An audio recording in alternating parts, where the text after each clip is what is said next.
Hello students, तैयारी शानदार चल रही होगी। सभी मन लगाकर पढ़ रहे होंगे, लेकिन इन दिनों मन भी थोड़ा विचलित हो रखा है कि एग्जाम समय पर होंगे या नहीं होंगे। तो बिल्कुल भी विचलित ना हो, एग्जाम बिल्कुल समय पर होने की संभावना है।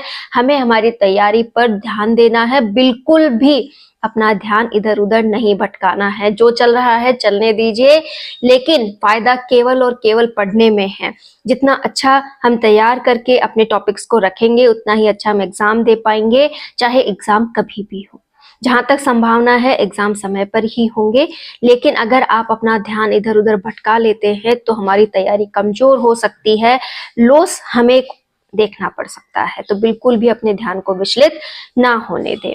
अब एक काम और हमें ये करना है कि जो पेपर होने वाला है उसे हम किस प्रकार से बहुत अच्छा सॉल्व कर सकते हैं, कौन कौन से वो बिंदु हैं जिन्हें अगर हम ध्यान में रखें तो हम बहुत अच्छा स्कोर भी कर सकते हैं। आज हम उस पर विचार करेंगे। ये बिंदु ऐसे बिंदु होते हैं जो हर किसी को पेपर के दौरान अपनाने चाहिए। जैसे पहला बिंदु ये है कि अगर हम पेपर को टाइमिंग के अकॉर्डिंग देखें तो हमें 1.5 घंटे में 75 क्वेश्चन सॉल्व करने। मैं फर्स्ट पेपर की बात कर रही हूँ कि 1.5 घंटा मिलेगा जिसमें 75 क्वेश्चन हमें सॉल्व करने हैं।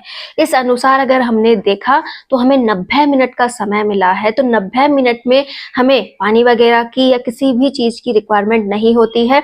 अगर हम आराम से सब काम करके बैठते हैं तो 1.5 घंटा बहुत एकाग्रचित होकर हम पढ़ाई कर सकते हैं, ध्यान लगाकर पेपर सॉल्व कर सकते हैं।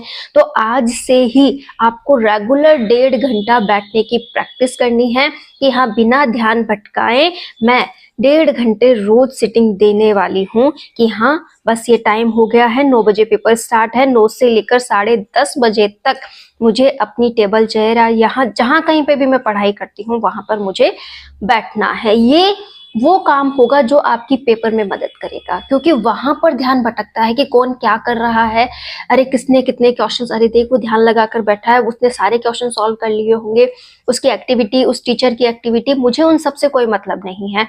मुझे 1.5 घंटा अपने पेपर पे फोकस करना है, 1.5 घंटा पूरी तरह से समर्पित होकर उन 75 क्वेश्चंस को सॉल्व करना है।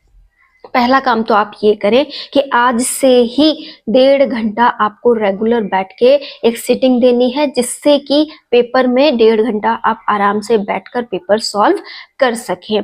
दूसरे जो पेपर की अगर हम बात करें तो वहां 3 घंटे बैठना है। तो 3 घंटे बैठना है मतलब रोज आपको 3 घंटे बैठ के भी प्रैक्टिस करनी है। तो आप क्या कर सकते हैं, अपने बैठने का, अपने सोचने का थोड़ा तरीका बदलिए कि अब जो सारा फोकस है वो पेपर देने पर आ जाना चाहिए कि कैसे मुझे पेपर देना है। तो रोज अपनी सिटिंग को मैनेज कीजिए कि 3 घंटा बिना कुछ भी किए मुझे बस फोकस के साथ पेपर सॉल्व करना है। इस तरीके से आपको अपना रूटीन बनाना होगा। दूसरा सबसे इंपॉर्टेंट काम ये करना है कि अगर फर्स्ट पेपर में हम एक बात पे नोटिस करें तो साइकोलॉजी है, एजुकेशन मैनेजमेंट है, ये दोनों ही टॉपिक हमें किससे मिले हैं, अध्यापक की तैयारी के दौरान मिले हैं। तो सामने वाला भी हमसे क्या चाहता है कि एक बेस्ट अध्यापक हमें मिले, वो हमारे माइंडसेट को चेक करेगा उन क्वेश्चंस के दौरान। तो अगर आप साइकोलॉजी के क्वेश्चन सॉल्व कर रहे हैं, आप एजुकेशन मैनेजमेंट के क्वेश्चन सॉल्व कर रहे हैं, तो उस समय अपने अंदर एक अध्यापक को देखें, अपने अंदर से जो भी विचार आप लेकर आए वो अध्यापक के रूप में लेकर आए।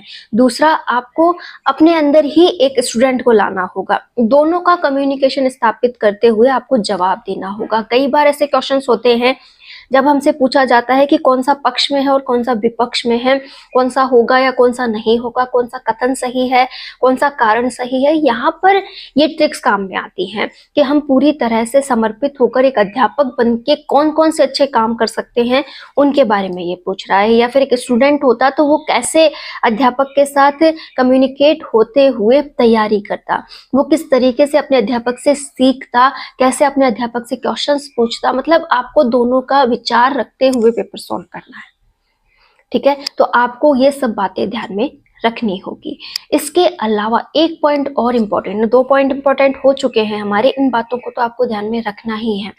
एक, हमारे पेपर को सॉल्व करते हुए हमारी टाइमिंग, कि प्रत्येक क्वेश्चन को अगर हम देखें तो 1 मिनट तो मिल ही रहा है।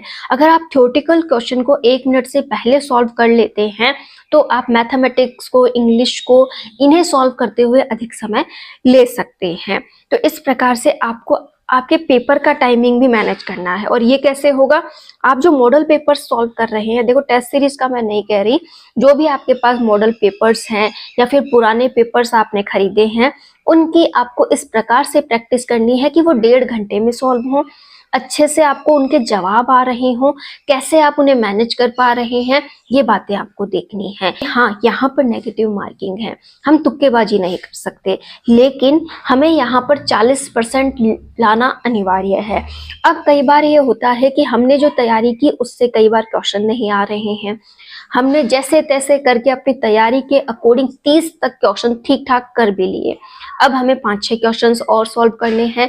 तो ऐसा तो नहीं कि हम हार मानेंगे, हम वहां पर क्या करेंगे, अपने जो भी अपना लेवल है उसे ध्यान में रखते हुए कुछ 5-6 क्वेश्चंस में तुक्केबाजी तो हम जरूर करेंगे, ठीक है। अब उस तुक्केबाजी में भी अगर हमने कुछ तरीके अपना लिए तो हम बहुत अच्छा कर सकते हैं। जैसे कि हम क्वेश्चन को पढ़ें, क्वेश्चन के चारों ऑप्शंस को पढ़ें और उससे रिलेट करने की कोशिश करें कि कौन सा पॉइंट्स है जो उससे रिलेट हो रहा है। अब रिलेट कैसे करोगे, आज तक जिंदगी में जितना पढ़ा है, जितना भी आपका नॉलेज है, उससे एक पॉइंट पर लाइए, ठीक है। इससे रिलेटेड ये पॉइंट मैंने कहाँ देखा था, कहाँ पर मैंने इसके लिए ये शब्द देखे थे, उन सब का निचोड़ इकट्ठा करना है। और उसके अकॉर्डिंग आप देखेंगे कि मात्र 2 ही ऑप्शन ऐसे होंगे जो कि पक्ष में आ रहे होंगे, 2 ऑप्शंस ऐसे होंगे जो बिल्कुल भी पक्ष में नहीं आ रहे होंगे। उन्हें आपको क्या करना है, अलग कर देना है। इस पर आपको फोकस करना है जो पक्ष में आ रहे हैं, ठीक है। उन पक्ष वालों पर फिर से आपको विचार करना, उन दोनों में से आपको बेस्ट का ऑप्शन चुनना है कि दोनों में से सही कौन सा है और जिससे हम हमारे जवाब को पकड़ सकते हैं। तो यहाँ पर आपके काम आने वाली है वो सरसरी पढ़ाई जो मैं आपको कहती हूँ कि आपको जरूर करनी चाहिए। आपको टॉपिक्स छोड़ने के बजाय उनकी एक सरसरी रीडिंग जरूर लगानी चाहिए और सरसरी रीडिंग में भी ध्यान उस रीडिंग पर होना चाहिए। इससे कई बार हमें कई क्वेश्चन सॉल्व करने में मदद मिलती है। तो आप जो पेपर सॉल्व कर रहे हैं, आप जो ध्यान लगा रहे हैं, तो आज से ही अगर आप तैयारी पर पूरी तरह से फोकस कर रहे हैं, तैयारी को बहुत अच्छा कर चुके हैं, फिर भी कई टॉपिक्स आपने छोड़े थे, तो उनकी एक रीडिंग जरूर लगा देना जब भी आपको समय मिले। देखिए, ऐसा नहीं है कि आपने कोई शेड्यूल बनाया है, आप बहुत अच्छी तैयारी को दे रहे थे समय, तो वो तो आप रेगुलर कीजिए, लेकिन जब भी आपको फ्री टाइम मिले आप एक सरसरी सी रीडिंग उन टॉपिक्स की भी लगा दीजिए जिन्हें आप छोड़ना चाहते थे। इससे आपको बहुत बेनिफिट्स होंगे, आप कई क्वेश्चंस के जवाब दे पाएंगे। देखिए, फर्स्ट पेपर जो रहने वाला है 75 जिसमें क्वेश्चंस आने वाले हैं, वहाँ बहुत से ऐसे क्वेश्चंस होंगे जो हमें आएंगे और बहुत से ऐसे क्वेश्चंस होंगे जो हमें नहीं। उन्हें किस तरीके से अटेंड करना है इसकी तैयारी आज से ही हमें करनी होगी। तो PYQ जब भी आप सॉल्व करें तो अपनी तैयारी का एनालिसिस करें कि किस प्रकार की तैयारी है, कैसे क्वेश्चंस पूछे जा रहे हैं, कैसे क्वेश्चंस के जवाब मैं अब तैयार कर सकती हूँ। तो आपको आज से अपनी तैयारी को और अधिक समय देना होगा, बेवजह की बातों पर बिल्कुल भी ध्यान मत दीजिए। जितना हो सके अपनी तैयारी के पॉजिटिव हिस्सों को देखिए कि हाँ, अपनी तैयारी को कैसे बहुत अच्छा किया जा सकता है, कैसे अपने मनोबल को बढ़ाया जा सकता है।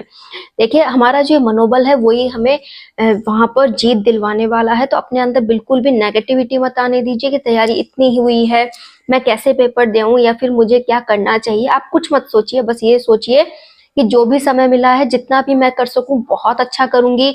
उसके साथ ही पेपर को बहुत आत्मविश्वास के साथ बहुत अच्छे से अटेंड करने वाली हूँ, बहुत अच्छा होने वाला है, ये तैयारी मेरी बहुत अच्छी है, इसी से पेपर बहुत अच्छा हो जाएगा। ऐसी पॉजिटिवनेस आपको आगे बढ़ा सकती है, लेकिन नेगेटिवनेस आपको बहुत पीछे ले जाएगी। तो प्लीज अपने आप को पॉजिटिव रखिए, अपने आप से हमेशा पॉजिटिवनेस के साथ पेश आइए, पेपर को भी उसी तरीके से सोचिए और आप बहुत अच्छा कर सकते हैं। आगे क्या होगा इसकी टेंशन बिल्कुल मत कीजिए, आपको बस अपना 100% देना है। All the